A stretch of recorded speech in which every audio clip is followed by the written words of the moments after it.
कल्पना कीजिए एक ऐसे ऑटो फोकस कैमरे की जो पूरी तरह से पानी, जेली और मांसपेशियों से बना हो। सुनने में ही काफी अजीब लग रहा है ना?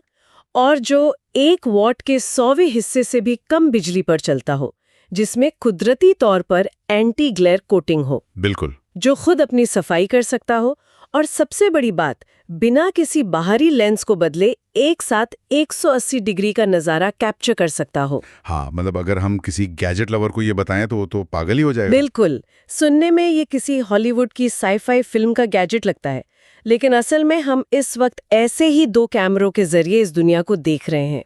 सही कहा आपने, हमारी अपनी आंखें। हाँ, तो आज की इस गहन चर्चा में हम मानव नेत्र और इस रंग-बिरंगे संसार के पीछे के विज्ञान को डिकोड करने वाले हैं। हमारे पास जो स्रोत सामग्री है, वो दरअसल कक्षा 10 का एक बहुत ही शानदार और विस्तृत विज्ञान लेक्चर है। हाँ, और ये स्रोत सामग्री सच में बहुत दिलचस्प है। तो हमारा आज का मिशन बस ये जानना नहीं है कि आंख के पुर्जे क्या हैं, बल्कि हम इस बात की गहराई में जाएंगे कि यह बायोलॉजिकल मशीन भौतिकी यानी फिजिक्स के नियमों का इस्तेमाल कैसे करती है। और जब इस सिस्टम में खराबियां आती हैं, तो विज्ञान उसे कैसे हैक करके ठीक करता है, ये भी हम समझेंगे। बिल्कुल, तो चलिए इस मशीन को खोलकर देखते हैं। मुझे ये कैमरे वाली तुलना बहुत पसंद आई। देखिए, यहाँ जो बात सबसे दिलचस्प है वो ये है कि हम अक्सर अपनी दृष्टि को बहुत हल्के में ले लेते हैं। हाँ, मतलब आंखें खोली और दुनिया दिखने लगी, कुछ सोचना ही नहीं पड़ता। वही तो, लेकिन पर्दे के पीछे जो हो रहा है वो इंजीनियरिंग का एक असाधारण चमत्कार है। आंख सिर्फ शरीर का एक अंग नहीं है, ये एक ऐसा ऑप्टिकल उपकरण है जो लगातार प्रकाश के फोटॉन्स को पकड़ रहा है, उन्हें प्रोसेस कर रहा है और फिर उन्हें इलेक्ट्रोकेमिकल सिग्नल्स में बदलकर हमारे दिमाग को भेज रहा है। बाप रे। हाँ, और अगर हम इस कैमरे की बनावट की बात करें ना, तो सबसे बड़ी चुनौती ये है कि बिना लोहे या प्लास्टिक के एक कैमरे का आकार गोल और कठोर कैसे रखा जाए। हाँ, क्योंकि अगर ये सिर्फ जेली और पानी है तो इसे तो पिचक जाना चाहिए ना। बिल्कुल पिचक जाना चाहिए। अगर मैं इसे एक इंजीनियर के नजरिए से सोचूं, तो इसे अपना आकार बनाए रखने के लिए किसी बाहरी मजबूत चेसिस या आवरण की जरूरत तो पड़ेगी ही। एकदम सही। और शायद वही हमारी आंख का वो सफेद हिस्सा है जिसे हम बाहर से देखते हैं। आपका अनुमान बिल्कुल सटीक है। इस बाहरी आवरण को दृढ़ पटल या स्क्लेरोटिक कहते हैं। स्क्लेरोटिक? अच्छा। हाँ, ये एक बेहद मजबूत अपारदर्शी तंतुओं से मतलब फाइबर से बनी परत है।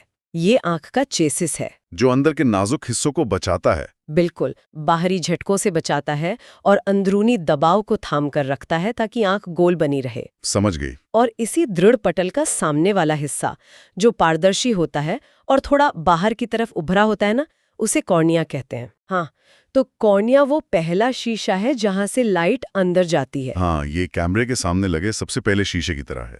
रुको, अगर कॉर्निया से प्रकाश अंदर जा रहा है तो यहाँ एक बुनियादी भौतिकी का सवाल उठता है मेरे दिमाग में। क्या सवाल?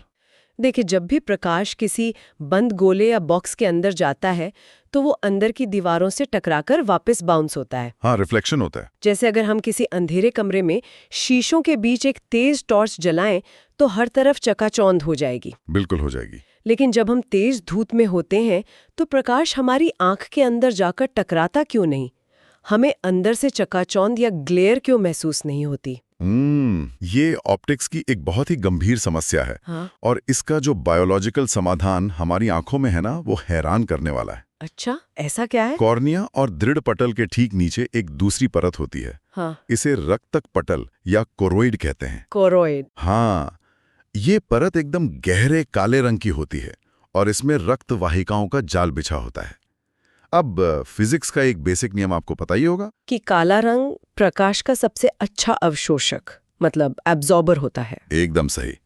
तो जैसे ही प्रकाश कॉर्निया से होते हुए आंख के अंदर पहुंचता है, ये काली परत उस सारे प्रकाश को सोख लेती है जो काम का नहीं है। अरे वाह! हाँ, ये किसी भी तरह के आंतरिक परावर्तन यानी इंटरनल रिफ्लेक्शन को रोकती है। मतलब अगर ये परत न हो तो प्रकाश आंख के अंदर अनियंत्रित तरीके से टकराएगा। बिल्कुल, और हमें सब कुछ एक सफेद धुंधले कोहरे जैसा ही दिखाई देगा। ये बिल्कुल वैसा ही है जैसे अच्छे डीएसएलआर कैमरों के अंदरूनी हिस्से को हमेशा मैट ब्लैक रंग से रंगा जाता है। कमाल है, मतलब हमारे शरीर ने अपना खुद का वैंटा ब्लैक बना रखा है। हाँ, आप ऐसा कह सकती हैं। और फिर इस एंटी ग्लेयर चैम्बर के पीछे आता है असली पर्दा, रेटिना या दृष्टिपटल। जहां तक मैं समझती हूँ ये रेटिना ही कैमरे का वो फिल्म रोल या डिजिटल सेंसर है जिस पर इमेज बनती है। रेटिना ही पूरी आंख का सबसे महत्वपूर्ण और सबसे नाजुक हिस्सा है।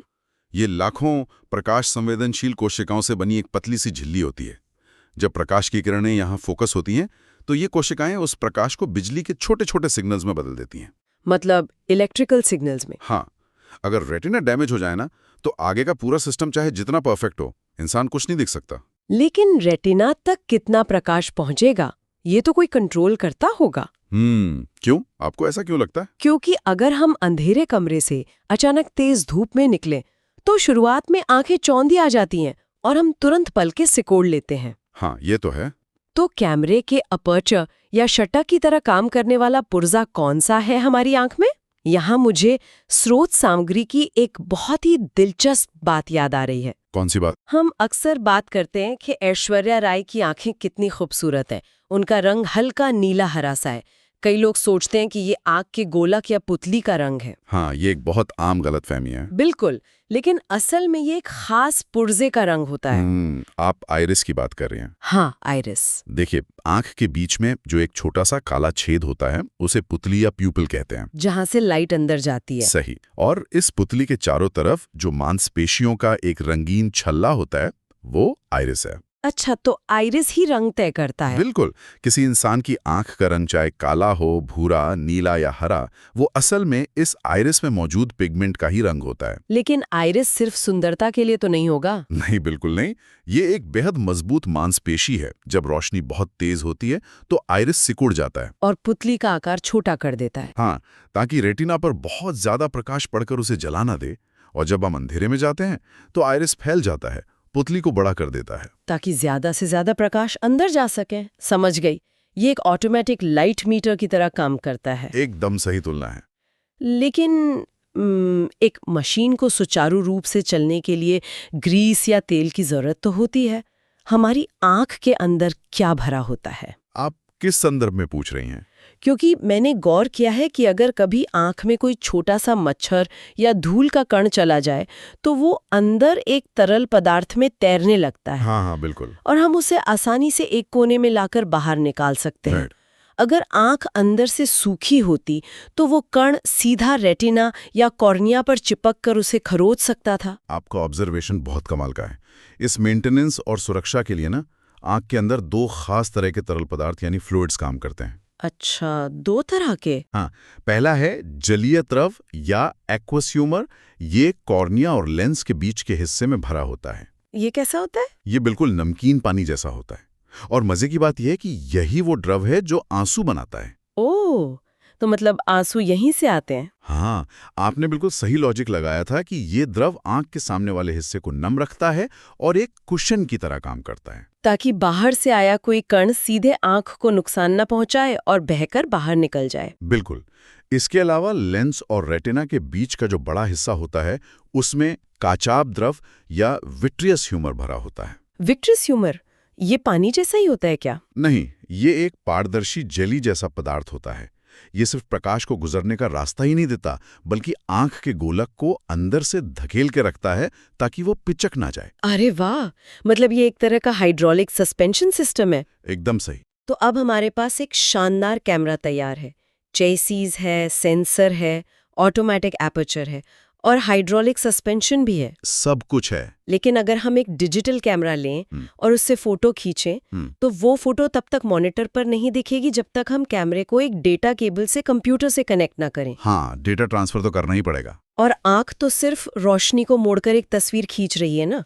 लेकिन ये समझने का काम कि हम एक पेड़ देख रहे हैं या एक चेहरा, ये तो दिमाग करता है। बिल्कुल, प्रोसेसिंग तो दिमाग में ही होती है। तो यहाँ डेटा केबल का काम कौन कर रहा है? आंख से दिमाग तक जो high speed fibre optic cable जा रही है उसे प्रकाशिक तंत्रिका या ऑप्टिक नर्व कहते हैं। Optic nerve? हाँ, रेटिना पर जो भी तस्वीर बनती है ये तंत्रिकाएं उसे इलेक्ट्रिकल पल्स में बदलती हैं और फिर उसे मस्तिष्क के पिछले हिस्से जिसे ऑक्सीपिटल लोब कहते हैं वहां तक ले जाती हैं। अच्छा, पीछे की तरफ। हाँ, और यहाँ एक बहुत दिलचस्प बात है। रेटिना पर जो तस्वीर बनती है ना वो हमेशा उल्टी होती है। उल्टी? सच में? हाँ, हमारा दिमाग इतना तेज और स्मार्ट है कि वो उस उल्टी तस्वीर को रिसीव करता है, उसे प्रोसेस करता है और हमें सीधी करके दिखाता है। ये तो सच में कमाल है। मतलब सॉफ्टवेयर इतना तगड़ा है कि वो इमेज को खुद ही रोटेट कर लेता है। बिल्कुल ऐसा ही है। तो ये तो हार्डवेयर की बात होगी। लेकिन अब उस फीचर पर आते हैं जो इस बायोलॉजिकल कैमरा को इंसानों द्वारा बनाए गए किसी भी कैमरा से मीलों आगे खड़ा कर देता है। आप किस फीचर की बात कर रही हैं? इसका ऑटो फोकस सिस्टम, जिसे विज्ञान की भाषा में समंजन क्षमता या एकोमोडेशन कहा जाता है। हाँ, एकोमोडेशन। हाँ, जैसे हम अक्सर कैफे में बैठकर किताब पढ़ते हैं, हमारा फोकस उस 30 सेंटीमीटर दूर रखी किताब के पन्नों पर होता है। लेकिन तभी कैफे के दरवाजे से कोई अंदर आता है, हम नजरें उठाते हैं और मिलीसेकंड्स में हमारा फोकस उस इंसान के चेहरे पर एकदम स्पष्ट हो जाता है। बिल्कुल, तुरंत फोकस शिफ्ट हो जाता है। एक आम डीएसएलआर कैमरे को ऐसा करने के लिए अपने भारी लेंस को मोटर की मदद से आगे पीछे घुमाना पड़ता है, जिसमें आवाज भी आती है और समय भी लगता है। हमारी आंखें बिना लेंस को आगे पीछे किए ये कैसे कर लेती हैं? यही कुदरत की असली इंजीनियरिंग सामने आती है। हमारे पास जो लेंस है वो कांच या प्लास्टिक का कोई ठोस टुकड़ा नहीं है। तो फिर कैसा है? ये प्रोटीन से बना एक बेहद पारदर्शी और लचीला उत्तल लेंस है, मतलब कॉन्वेक्स लेंस। अच्छा, लचीला लेंस। हाँ, इस लेंस को अपनी जगह पर कुछ खास मांसपेशियां पकड़कर रखती हैं, जिन्हें सिलियरी पेशियां या पश्माब मांसपेशियां कहते हैं। तो ये सिलियरी पेशियां ही सारा काम करती हैं? बिल्कुल। मुझे स्रोत का वो मजेदार उदाहरण याद आ रहा है। शिवम सर वाला? हाँ, बिल्कुल। मान लीजिए शिक्षक शिवम सर क्लास में एक वस्तु को बड़े ध्यान से देख रहे हैं। उनका लेंस उस वस्तु पर फोकस है। और तभी बगल से एक सुंदर लड़की गुजरती है। हाँ, और जैसे ही वो उसे देखने लगते हैं तो आंख का लेंस तुरंत फोकस दूरी बदल लेता है। तो अंदर असल में होता क्या है उस वक्त? देखिए, जब हम पास की चीजें देखते हैं तो ये सिलियरी मांसपेशियां सिकुड़ जाती हैं। इससे लेंस पर दबाव पड़ता है और वो बीच में से मोटा हो जाता है। मोटा हो जाता है मतलब उसका आकार बदल जाता है? हाँ, लेंस जितना मोटा होगा, प्रकाश को मोड़ने की उसकी ताकत उतनी ही बढ़ जाएगी, जो पास की चीजें देखने के लिए जरूरी है। और दूर देखने के लिए? और जैसे ही हम दूर देखते हैं, ये पेशियां तुरंत ढीली पड़ जाती हैं। लेंस खिंचकर वापस पतला हो जाता है, उसकी फोकस दूरी बढ़ जाती है और दूर की चीज साफ दिखने लगती है। तो बेसिकली हम लेंस को आगे पीछे खिसकाने के बजाय लेंस को ही निचोड़कर उसका आकार बदल रहे हैं। बिल्कुल, यही समंजन क्षमता है। ये तो एक लगातार चलने वाली प्रक्रिया है जिसका हमें एहसास तक नहीं होता। लेकिन इस ऑटो फोकस की भी कोई लिमिट तो होगी ही ना? हाँ, बिल्कुल लिमिट होती है। अगर मैं अपनी उंगली को अपनी नाक के बिल्कुल सिरे पर रख लूं, तो वो मुझे धुंधली क्यों दिखने लगती हैं? सिलियरी पेशियां उसे और मोटा क्यों नहीं कर पाती? क्योंकि हर भौतिक संरचना की एक सीमा होती है। सिलियरी पेशियां एक हद तक ही सिकुड़ सकती हैं और लेंस को मोटा कर सकती हैं। तो वो न्यूनतम दूरी कितनी है जहां तक हम साफ देख सकते हैं?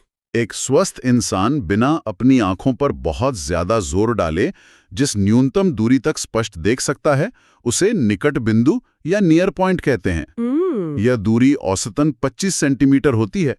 अगर आप चीजों को इससे ज्यादा करीब लाएंगे तो मांसपेशियां तनाव में आ जाएंगी और फोकस टूट जाएगा। और अधिकतम दूरी कितनी है? मतलब हम कितनी दूर तक देख सकते हैं? इसके विपरीत, अधिकतम दूरी जहां तक हम बिना किसी प्रयास के स्पष्ट देख सकते हैं, उसे दूरबिंदु या फार पॉइंट कहते हैं। एक स्वस्थ आंख के लिए यह अनंत यानी इन्फिनिटी होता है। इन्फिनिटी मतलब कोई सीमा ही नहीं। बिल्कुल, यही वजह है कि हम आसमान में करोड़ों प्रकाश वर्ष दूर स्थित तारों को भी एकदम स्पष्ट देख पाते हैं। अरे हाँ, तारों को देखना तो मैंने सोचा ही नहीं। क्योंकि उस वक्त हमारी मांसपेशियां पूरी तरह से रिलैक्स होती हैं और लेंस अपनी सबसे पतली अवस्था में होता है। लेकिन जैसे हर मशीन पुरानी होने पर घिसने लगती है, वैसे ही ये ऑटो फोकस सिस्टम भी हमेशा इतना स्मूथ तो नहीं रहता होगा। दुर्भाग्य से नहीं। जैसे जैसे उम्र बढ़ती है, लोग सुई में धागा डालने या पास का अखबार पढ़ने में संघर्ष करने लगते हैं। हाँ, ये बहुत आम बात है। और जब ये समंजन क्षमता कमजोर पड़ने लगती है या कैमरे के गोलक का आकार ही बदल जाता है, तब एंट्री होती है दृष्टि दोषों की। बिल्कुल सही, विजन डिफेक्ट्स। यहाँ मैंने एक बहुत ही दिलचस्प भाषाई पैटर्न पर गौर किया है। स्रोत सामग्री में एक बहुत मजेदार नियम बताया गया था। कौन सा नियम? जो दिखता है वही दोष होता है। विज्ञान में इन दोषों के नाम सुनकर ना आम इंसान पूरी तरह कंफ्यूज हो जाता है। हाँ, वो तो है। अगर हम दूरदृष्टि दोष या हाइपरमेट्रोपिया की बात करें, तो नाम सुनकर ऐसा लगता है कि इंसान को दूर का देखने में दिक्कत है, लेकिन लॉजिक बिल्कुल उल्टा है। ये नामकरण वाकई में बहुत भ्रामक लगता है। दूरदृष्टि दोष का मतलब ये नहीं है कि आपकी दूर की दृष्टि में कोई खराबी है। तो फिर क्या मतलब है? इसका मतलब है कि आप केवल दूर का ही स्पष्ट देख पा रहे हैं, आपकी परेशानी असल में पास का देखने में है। तो अगर किसी को दूरदृष्टि दोष है, तो उसकी आंख के हार्डवेयर में असल में क्या गड़बड़ हुई है?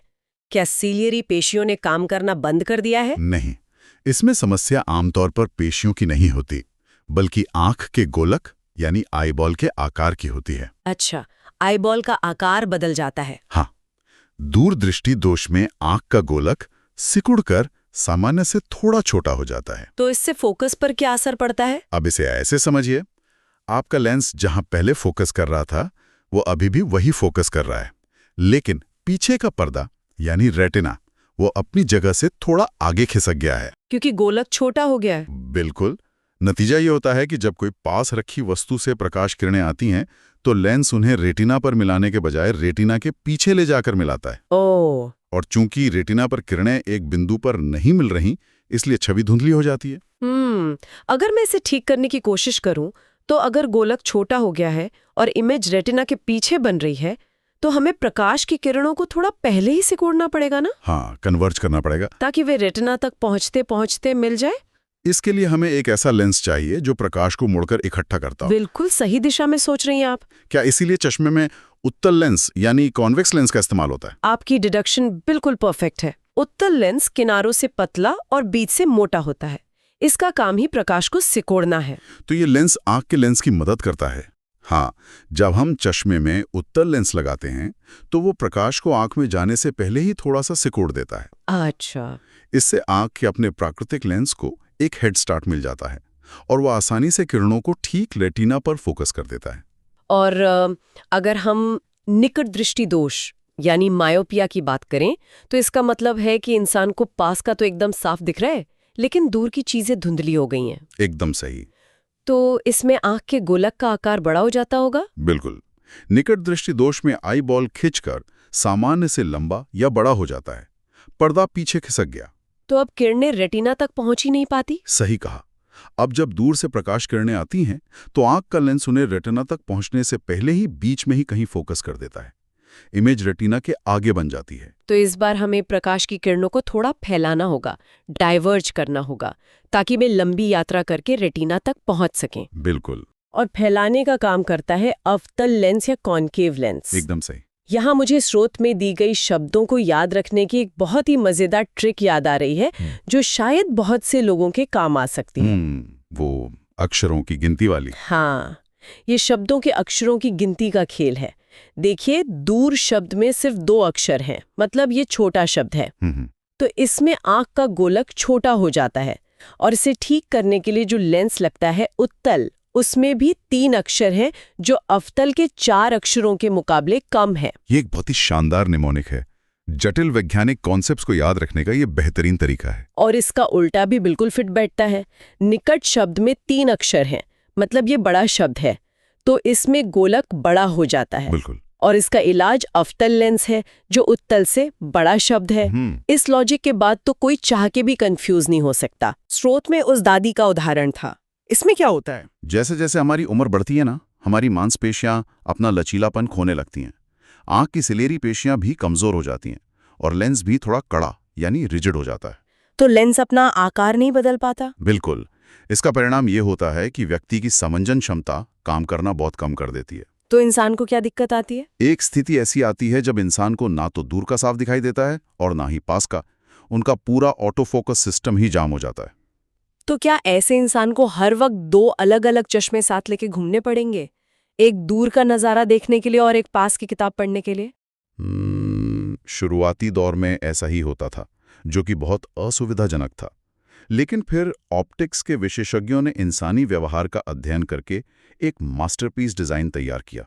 कौन सा डिजाइन? द्विफॉक्सी लेंस या बाइफोकल लेंस। अरे हाँ, इसका सबसे आइकॉनिक उदाहरण महात्मा गांधी जी का गोल चश्मा है। बिल्कुल सही पकड़ा आपने। अगर आप उनके चश्मे की तस्वीरों को ध्यान से देखेंगे, तो लेंस के बीच में एक हल्की सी लाइन या कट नजर आता है। ये असल में डिजाइन और मानवीय व्यवहार का कितना खूबसूरत मेल है। हाँ, ये बहुत ही सोच समझकर बनाया गया था। हम जब भी दूर देखते हैं तो हमारी नजरें सामने या थोड़ी ऊपर की तरफ होती हैं। इसलिए चश्मे के ऊपरी हिस्से में अवतल लेंस लगा दिया जाता है ताकि दूर की चीजें साफ दिखें। बिल्कुल। और जब हम कुछ पढ़ते हैं या पास का काम करते हैं तो स्वाभाविक रूप से हम अपनी नजरें नीचे झुकाते हैं। इसलिए चश्मे के निचले हिस्से में उत्तल लेंस लगा दिया जाता है। एक ही फ्रेम में 2 अलग-अलग फोकल लेंस। और ये एर्गोनॉमिक्स और साइंस का एक बेहतरीन उदाहरण है। लेकिन इन सब के अलावा एक ऐसा दृष्टि दोष भी है जो शायद सबसे अजीब और भ्रामक अनुभव पैदा करता है। अच्छा, वो कौन सा है? इसे अबिंदुकता या एस्टिग्मेटिज्म कहते हैं। एस्टिग्मैटिज्म। इसमें क्या होता है? इसमें समस्या आईबॉल के छोटे बड़े होने की नहीं, बल्कि कॉर्निया के आकार के बिगड़ने की होती है। कॉर्निया तो सामने का शीशा है ना? तो क्या वो खुरदरा हो जाता है? खुरदरा नहीं, बल्कि उसका गोल आकार बिगड़ जाता है। देखिए, एक सामान्य कॉर्निया ना फुटबॉल की तरह पूरी तरह से गोल होता है। लेकिन अबिंदुकता में कॉर्निया किसी रग्बी बॉल या अंडे की तरह एक तरफ से ज्यादा चपटा या घुमावदार हो जाता है। तो इससे देखने पे क्या असर पड़ता है? इसके कारण एक बहुत ही अजीब ऑप्टिकल इल्यूजन पैदा होता है। आंख एक ही समय में क्षैतिज मतलब लेटी हुई और ऊर्ध्वाधर मतलब खड़ी हुई रेखाओं पर एक साथ फोकस नहीं कर पाती। इसे समझने के लिए स्रोत में एक बहुत ही मशहूर और मजाकिया थॉट एक्सपेरिमेंट दिया गया था, 2 पत्नियों की पहेली। हाँ, मुझे वो उदाहरण याद है, बहुत मजेदार है। कल्पना कीजिए कि एक आदमी की 2 पत्नियां हैं। एक पत्नी जमीन पर खड़ी है, यानी वो वर्टिकल या ऊर्ध्वाधर अवस्था में है। ठीक है। और दूसरी पत्नी सोफे पर आराम से लेटी है, यानी वो हॉरिजॉन्टल या क्षैतिज अवस्था में है। अब अगर उस आदमी की आंखों में अबिंदुकता का दोष है तो उसके लिए एक बहुत बड़ी मुसीबत खड़ी होने वाली है। बिल्कुल, बहुत बड़ी मुसीबत। अगर वो खड़ी हुई पत्नी पर फोकस करेगा तो उसे लेटी हुई पत्नी का चेहरा एकदम धुंधला दिखाई देगा। और अगर वो अपना फोकस लेटी हुई पत्नी पर शिफ्ट करेगा तो अचानक खड़ी हुई पत्नी धुंधली हो जाएगी। वो एक ही समतल पर मौजूद दोनों आकृतियों को एक साथ साफ नहीं देख सकता। ये उदाहरण सुनने में जितना हास्यप्रद है ना, भौतिकी के नजरिए से उतना ही सटीक है। मतलब सच में ऐसा ही दिखता है। हाँ। एक अनियमित कॉर्निया प्रकाश के किरणों को अलग अलग कोणों पर अलग अलग तरीके से मोड़ता है। इसलिए साधारण गोल लेंस इस समस्या को हल नहीं कर सकते। तो फिर इसका इलाज क्या है? इस दोष को ठीक करने के लिए बेलनाकार लेंस या सिलिंड्रिकल लेंस का इस्तेमाल किया जाता है। अच्छा, सिलिंड्रिकल लेंस। हाँ, ये लेंस पूरी तरह गोल नहीं होते, बल्कि एक खास एक्सिस या कोण पर मोड़े गए होते हैं। डॉक्टर कॉर्निया की अनियमितता को नापते हैं और उसी के बिल्कुल विपरीत कोण पर बेलनाकार लेंस चश्मे में फिट कर देते हैं, जिससे प्रकाश वापस एक ही बिंदु पर फोकस होने लगता है। बिल्कुल। विज्ञान वाकई हर आकार के बिगड़ने की भरपाई कर सकता है। लेकिन हमने अब तक जितनी भी बात की वो रोशनी और फोकस के बारे में थी। हाँ, लेंस और फोकस की बातें। रंग बिरंगे संसार की बात तो अभी बाकी है। और एक ऐसा भी दोष है जहां विज्ञान और चश्मे पूरी तरह से हार मान लेते हैं। आप किस दोष की बात कर रही हैं? मैं बात कर रही हूँ वर्णांधता या कलर ब्लाइंडनेस की। अगर किसी को कलर ब्लाइंडनेस है तो क्या उसके लेंस में खराबी है? नहीं, वर्णांधता ऑप्टिक्स या लेंस की समस्या है ही नहीं। तो फिर ये क्या है? ये पूरी तरह से आनुवांशिकी मतलब जेनेटिक्स और रेटिना के सेंसर की समस्या है। ये इंसान के जन्म से ही उसकी डीएनए में तय हो जाती है। तो इसे चश्मे से ठीक नहीं कर सकते? नहीं, इसे समझने के लिए हमें रेटिना की गहराई में मौजूद 2 बहुत ही विशेष प्रकार की कोशिकाओं को समझना होगा। कौन सी कोशिकाएं? शंक्वाकार कोशिकाएं, जिन्हें कोन्स कहते हैं, और दंडाकार कोशिकाएं, जिन्हें रॉड्स कहते हैं। कोन और रॉड कोशिकाएं, तो ये अलग अलग काम कैसे करती हैं? शंक्वाकार यानी कोन कोशिकाएं हमारे शरीर के कलर सेंसर्स हैं। ये प्रकाश की अलग अलग वेवलेंथ्स को पकड़कर हमें बताती हैं कि कोई चीज लाल है, नीली है या हरी है। तो जिन्हें कलर ब्लाइंडनेस होती है उनकी कोन्स में दिक्कत होती है? बिल्कुल। जब किसी व्यक्ति को वर्णांधता होती है तो इसका मतलब है कि जन्म से ही उसकी आंखों में एक खास तरह की कोन कोशिकाओं की कमी है या वे काम नहीं कर रही हैं। ओह, ऐसा होता है। सबसे आम है रेड ग्रीन कलर ब्लाइंडनेस। ऐसे लोगों के लिए लाल सेब और हरी पत्ती के बीच का फर्क समझना बहुत मुश्किल होता है। तो उन्हें सब कैसा दिखता है? उन्हें सब कुछ एक जैसा मटमैला या पीला भूरा सा दिखाई देता है। और क्योंकि ये रेटिना के अंदर फिजिकल हार्डवेयर की कमी है ना, कोई भी बाहरी लेंस इसे ठीक नहीं कर सकता। ये तो रंगों की बात हो गई, लेकिन जब रात हो जाती है या हम किसी बहुत ही कम रोशनी वाले कमरे में जाते हैं तो हमें रंग तो नहीं दिखते, लेकिन आकृतियां फिर भी समझ आ जाती हैं। ये कैसे होता है? वहां काम आती हैं दंडाकार यानी रॉड कोशिकाएं। अच्छा, रॉड्स। हाँ, ये कोशिकाएं रंगों के प्रति बिल्कुल अंधी होती हैं, लेकिन ये प्रकाश की तीव्रता के प्रति बेहद संवेदनशील होती हैं। मतलब कम रोशनी में भी एक्टिव हो जाती हैं? बिल्कुल। एक भी फोटॉन टकराएं तो ये एक्टिव हो जाती हैं। अंधेरे कमरे में जहां सब कुछ ग्रे स्केल या ब्लैक एंड व्हाइट में दिखता है ना, वो असल में रॉड कोशिकाओं का काम है।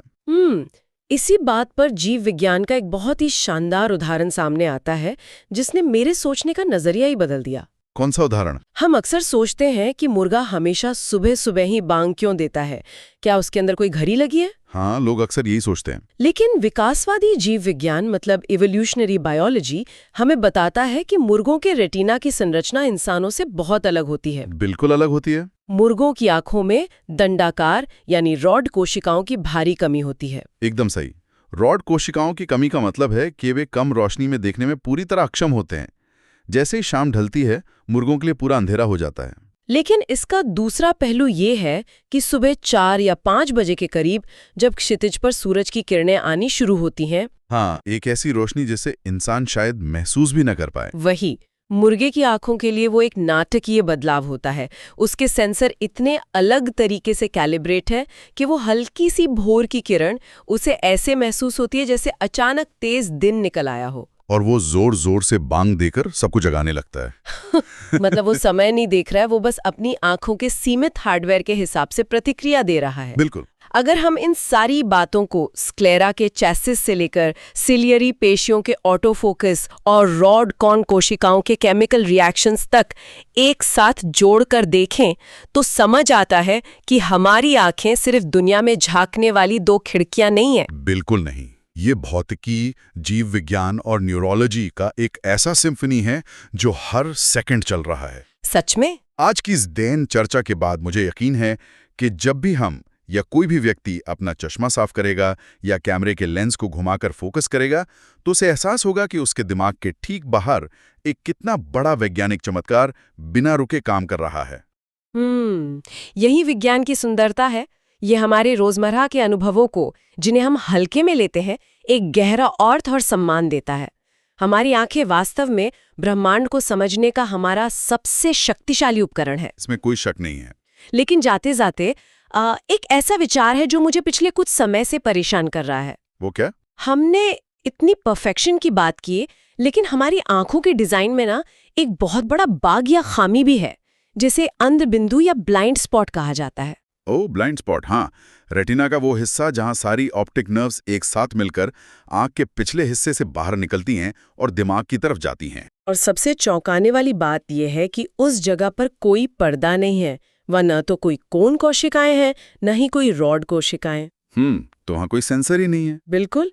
इसका सीधा सा मतलब ये है कि उस हिस्से पर पड़ने वाले प्रकाश का कोई चित्र बनता ही नहीं है। सही कहा। तकनीकी रूप से हम जो भी दृश्य देख रहे हैं उसमें हमेशा एक बड़ा सा ब्लैक होल या छेद होना चाहिए। लेकिन हमें अपनी दृष्टि में कभी कोई काला धब्बा दिखाई नहीं देता। वही तो। ऐसा इसलिए है क्योंकि हमारा दिमाग एक बहुत ही चालाक सॉफ्टवेयर की तरह काम करता है। अच्छा, वो कैसे? वह उस अंधे बिंदु के आसपास के रंगों और आकृतियों का अनुमान लगाता है और उस खाली छेद को खुद ही पेंट कर देता है, उसे भर देता है। मतलब हमारा दिमाग खुद से उस खाली जगह की तस्वीर गढ़ रहा है। हाँ, तो यह हमें एक बहुत ही गहरे दार्शनिक सवाल पर लाकर खड़ा कर देता है। कौन सा सवाल? क्या हम सच में दुनिया को वैसी ही देख रहे हैं जैसी वो भौतिक रूप से मौजूद है, या फिर हम असल में वही देख रहे हैं जो हमारा अपना दिमाग अपने अनुमानों से हमें दिखाना चाहता है?